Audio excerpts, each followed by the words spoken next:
Hello students, in my previous audio session I discussed up to question number 9. I will continue with my discussion from the next question. What do you learn about Duist view of the universe from this chapter? Duist view, that means we have to read about yin and yang. Dualism recognizes two contrasting but complementary elements in the universe. And what are those contrasting yet complementary elements? One is yang and another one is yin. Yang is masculine and yin is feminine. And what are the characteristics of yang? It is active, it is masculine, it is stable, and obviously it is warm and dry also. On the other hand, yin is feminine, it is receptive, it is feminine, it is moist, it is fluid, and it is cool. And the interaction of yin and yang is the fundamental notion of Dualism. And the middle void region plays a very important factor in the interaction of both yin and yang. And this entire mechanism of interaction between yin and yang is the ultimate concept of Dualism. Now, I was talking about the essential third element. The next question is related to that. Which element is often overlooked? How is it essential? Remember, the white unpainted space or white unpainted part of the Chinese landscape is actually the middle void region. So, I repeat the question. Which element is often overlooked? How is it essential? The middle void is the third element, which is often overlooked. This is very important, very essential, because the interaction of between yin and yang takes place there. And without the middle void, it is not possible. The entire concept is based on conceptual space and spirituality. Dear students, this term is very important. The entire concept of interaction between yin and yang is based on conceptual space and spirituality. And the middle void region plays a very, very important role in this. So I repeat, the middle void is the third element which is often overlooked. This is essential because the interaction between yang and yin takes place there. Nothing can happen without the middle void. It is as important as the suspension of breath in pranayam. I told you about it. Breathe in, retain, and breathe out. This retain actually means suspension of breath. Now, without that, the exercise can't be performed. So, since breathe in, retain, and breathe out is the essential component in case of pranayama exercise, so here also it is very important. Meditation occurs only in the middle void region when we retain breath. I told you right now about this. Meditation actually occurs in the middle void region when we retain our breath. I am moving on to question number 12. How does Natalie Torovoy, that is the name of the that is the name of the author, define the role of man? What is the role of man? The writer assigns a fundamental role to man in the space between heaven and earth. Just like yin and yang, it is the unpainted white part is the middle void region.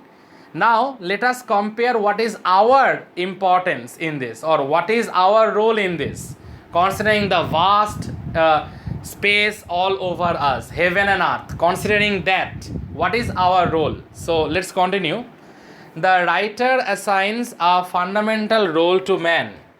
In the space between heaven and earth, he becomes the medium of communication between poles of the universe. That is, which are the two poles? Heaven and earth. His presence is essential as he is the eye of the landscape. Yes, his presence is very essential as he is the eye of the landscape. He occupies an important position in the universe. He is not lost or oppressed by the lofty peaks. An important thing is that man is not lost or oppressed by the lofty peaks. Now, interaction between heaven and earth, human beings plays a very important role. So we can say, from overall considering it, from the perspective of heaven and earth, the middle void region, here is human beings, here it is man who helps in the interaction between heaven and earth. So I repeat this answer once again. The writer assigns a fundamental role to man. In the space between heaven and earth, he becomes the medium of communication between poles of the universe. His presence is essential as he is being termed, here I quote, the eye of the landscape. He occupies an important position in the universe. He is not lost or oppressed by the lofty peaks. He is not lost at all. Neither he is oppressed by the lofty peaks. Now one more question is there. Question number 13. Another short question. How would you classify art on the basis of your reading the chapter Landscape of the Soul? Another important CBSE sample question is this. How would you classify art on the basis of your reading the chapter Landscape of the Soul? We may classify art, that is paintings and sculpture, broadly as mainstream offerings and outsider art, whereas the former, I am talking about the painting, are products of trained artists. The latter, that is outsider art, are the works of those who have received no formal training. We can say Quentin Messias, he haven't received any formal training at all, yet show talent and artistic insight. It is the art of the untrained visionary, or we can refer to this art of the untrained visionary as the outsider art, whereas the mainstream offerings are related with the works of those artists or those painters who are trained to draw or trained to paint.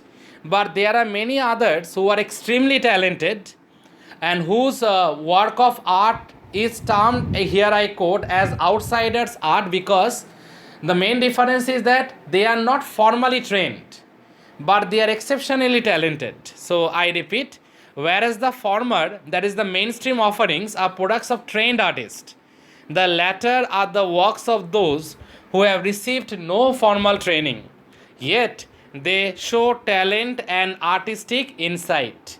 Insight here means knowledge. Despite having no formal training, they have an inner depth, inner artistic insight and talent also that they showcase in the form of their creativity despite having no formal training.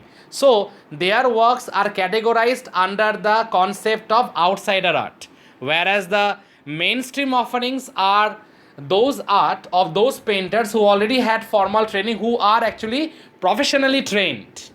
So their works are categorized under the category mainstream offerings, whereas those who are not formally trained but extremely talented, who have a great insight into art, culture and painting, and who are untrained visionary, who are actually being referred as untrained visionary, their works are categorized under the term outsider art.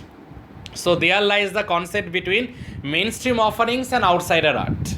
So that was the last of the short questions. I guess you have learnt a bit. Listen to this audio also and sharpen your concept regarding this chapter. After that, if you have any doubt, do not hesitate. Ask me questions. I will clarify to you as much as I can. Thank you, students. Thank you all.